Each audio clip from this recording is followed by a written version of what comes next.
जी अच्छा। जी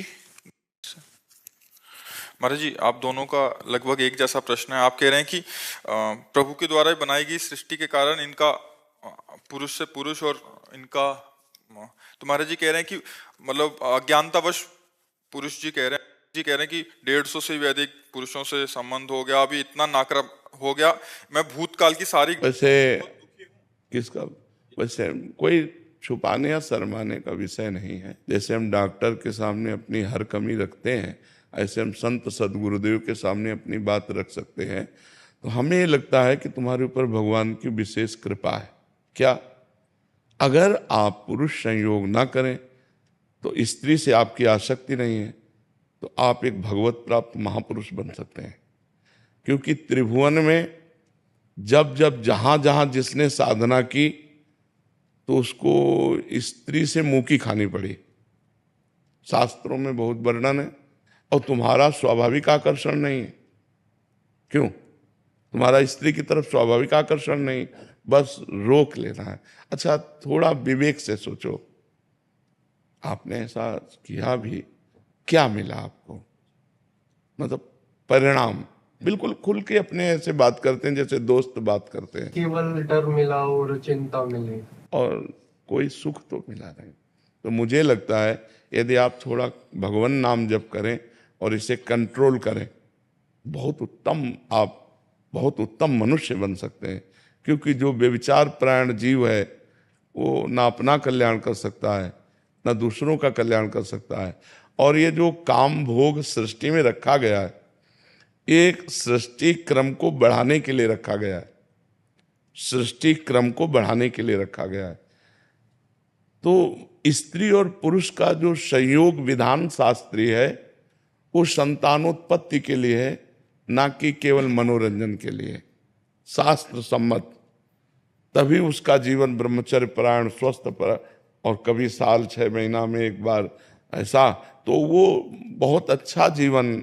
ये व्यभिचार प्रवृत्ति तो मतलब बहुत निकृष्ट आदत है और ये सबको नष्ट कर रही है। तो मुझे लगता है भाई, यदि आप थोड़ा विचारवान बन जाएं और अध्यात्म की शरण लेकर इसको शासन में लें तो आप बहुत अच्छे बन सकते हैं। क्योंकि धर्म पालन है तो संभोग होगा नहीं, संतानोत्पत्ति योग संबंध होगा नहीं है, केवल भोग विलासिता मनोरंजन। तो हमें आप खुद अनुभव करके देखो, क्या आप ऐसा जीवन नष्ट करना चाहोगे? तो मुझे लगता है नियम और संयम में आना चाहिए। अगर आप अभी अनुभव कर लें तो कर लेने, कुछ दिन बाद हमारी बात याद कर लेना, हाथ कुछ नहीं लगेगा। अच्छा, दूसरी बात, थोड़ा विचार करो, कहाँ क्या है सुख भाई? हम ऑपरेशन करके आपको बता रहे दिमाग के, हमारे दिमाग का क्या है भाई? कौन सा सुख है? दुर्गंध और मल भरा हुआ है, वहीं से तुम्हारी रति है। मुझे लगता है कि ये पूर्व संस्कारवश, ये आपकी कोई उपज नहीं है, ये आपकी कोई मनपसंद बात नहीं। आपके दिमाग में पूर्व प्रारब्धवशात ये संस्कार है। तो इस संस्कार को जीतने के लिए मनुष्य शरीर मिला है, इसी संस्कार में मिट जाने के लिए नहीं मिला है। अगर आप जीतते नहीं हैं तो मिटा देगा। कितना गंदा स्वरूप आपका होगा, चाहे वो बहन हो चाहे भाई हो। आप विचार करके देखो, उसके जीवन का मतलब क्या रहेगा? केवल मनोरंजन, धर्म से कोई मतलब नहीं इसमें। तो हमें लगता है अगर हम ब्रह्मचर्य धारण करें और भगवान की तरफ बढ़ते हुए समाज सेवा करें, अगर हमें संतान ही प्रिय है तो किसी की भी गोद नामा से हम संतान ले सकते हैं और अपने परिवार का वृद्धि कर सकते हैं। तो मुझे लगता है व्यर्थ में ऐसा अगर ना कीजिए तो बहुत विशाल जीवन बन जाए। ब्रह्मचर्य भी तो एक मार्ग है जिसके द्वारा हम परमात्मा प्राप्ति करें, समाज सेवा करें, जो चाहे वो कर सकते हैं। इस तरह मल द्वार में अपने को आसक्त करके जीवन व्यतीत करना मुझे लगता है कि ठीक नहीं है। स्त्री पुरुष का जो संयोग है वो संतानोत्पत्ति के लिए, धर्म में काम को भगवान अपना स्वरूप कहते हैं, धर्म में काम मैं हूं, तो वो धर्म तो यहाँ दिखाई नहीं दे रहा। और ये आप में ही नहीं है, लाखों बच्चों में है। और वो उनकी कोई उपज नहीं है कि वो अपनी उपजाए हैं ये बात, वो उनके स्वभाव में पूर्व प्रारब्ध से आई हुई है। पर वो विजय प्राप्त कर सकते हैं। अगर वो इस तरह से अपने जीवन को नष्ट करेंगे तो कब तक नष्ट करेंगे? क्या घृणा नहीं होती आपको?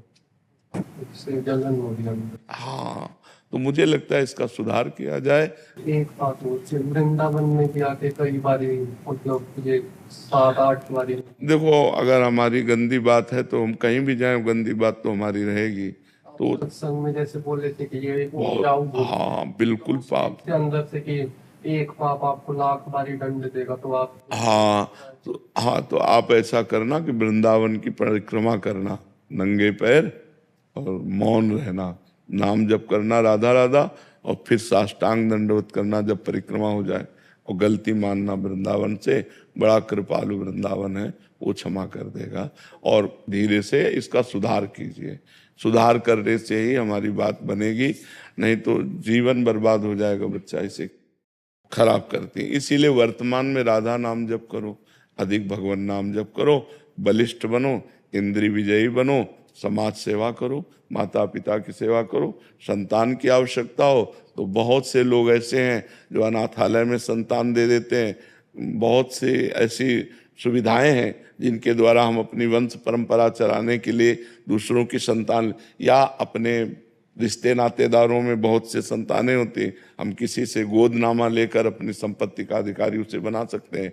पढ़ाएं लिखाएं, उसकी सेवा करें। अभी और जी हैं यहाँ बैठे हैं, वो भी कह रहे हैं कि हमसे अब ये जलाते हैं जो पाप हो गए हैं, तो कह रहे हैं कि अभी इतना ऐसा लग रहा है कि सब त्याग कर भगवत शरण में आ जाएं और भगवत हम चित्त की शुद्धिकरण करें हमारे चित्त। हम किसका, हम त्याग की बात ये नहीं कहते कि बाबा जी बन जाओ। देखो, ये तो हमारे भाग्य में भेष था। भेष से भगवान की प्राप्ति नहीं होती, उद्देश्य से भगवान की प्राप्ति होती। आप गृहस्थ में रहिए, अच्छे पवित्र आचरण कीजिए, ब्रह्मचर्य का व्यवहार कीजिए। जैसा हमें जीवन मिला है, हम उस जीवन को सही मोड़ पे लाएं। ऐसा तो है कि हमारे गलत संस्कार हैं तो हम गलत संस्कारों की तरफ बढ़ते चले जाएं। अगर हमारे गलत संस्कार हैं, हम दोनों मित्र की तरह रहें, पवित्र रहें, अच्छे आचरण करें, दोनों मिलकर कमाएं और किसी गरीब की सेवा कर दें। बड़े बड़े ऐसे गरीब लोग हैं, बीमार लोग हैं, उनकी सेवा करें, नाम जप करें, तो हमारा जीवन सार्थक हो जाए। इस तरह के जीवन में कोई, आप खुद देख लो क्या है ये जीवन। एक मतलब खिलवाड़ जीवन है, न धर्म है, न पवित्रता है, न भगवत अध्यात्म है। तो बुझा हुआ जीवन किस काम का जीवन? तो सुधार किया जाए। और ये आपका दोष नहीं है, ये आपके पूर्व जन्म के संस्कार में। आप जैसी लाखों बच्चियां, लाखों बच्चे हैं, लाखों हैं, कोई एक दो नहीं, कोई शर्म की बात नहीं, लाखों बच्चे बच्चियां हैं। हाँ, इसको सुधारा जाए, इसको सुधारा जाए। अच्छा, मान लो जैसे ये कहे कि हम तो दोनों जीवन भर मित्र भर, तो क्या जीवन का उद्देश्य आपका केवल इतना ही है? मतलब आपका जीवन इसी में समाप्त है? मनुष्य जीवन का उद्देश्य केवल इतना ही है, इंद्रियजन्य भोग? नहीं यार, मनुष्य साधन धाम मोक्ष कर द्वारा, पाए न जे परलोक सम्हारा, सो परत्र दुख पावई, सिर धुनि धुनि पछताए, काले कर्म ईश्वर मिथ्या। ये संयम से रहो, अभ्यास करो, संयम से रहो, दोनों मित्र की तरह रहो, एक जगह रहो, दोनों कमाओ, समाज की सेवा करो, परिवार की सेवा करो, गंदा आचरण न करो। जरूरी है गंदा आचरण करना? गंदे आचरणों से हमारा अंतःकरण निर्बल होता चला जाता है। खुद आप अनुभव कर लो, एक अपने से घृणा सी आने लगती है, लगता है कब तक करूंगा, कब तक? तो इसलिए उठो। ये कोई आप में ही दोष नहीं है, चराचर जगत में दोष है। पशु पक्षी हर जीव काम से व्याकुल है।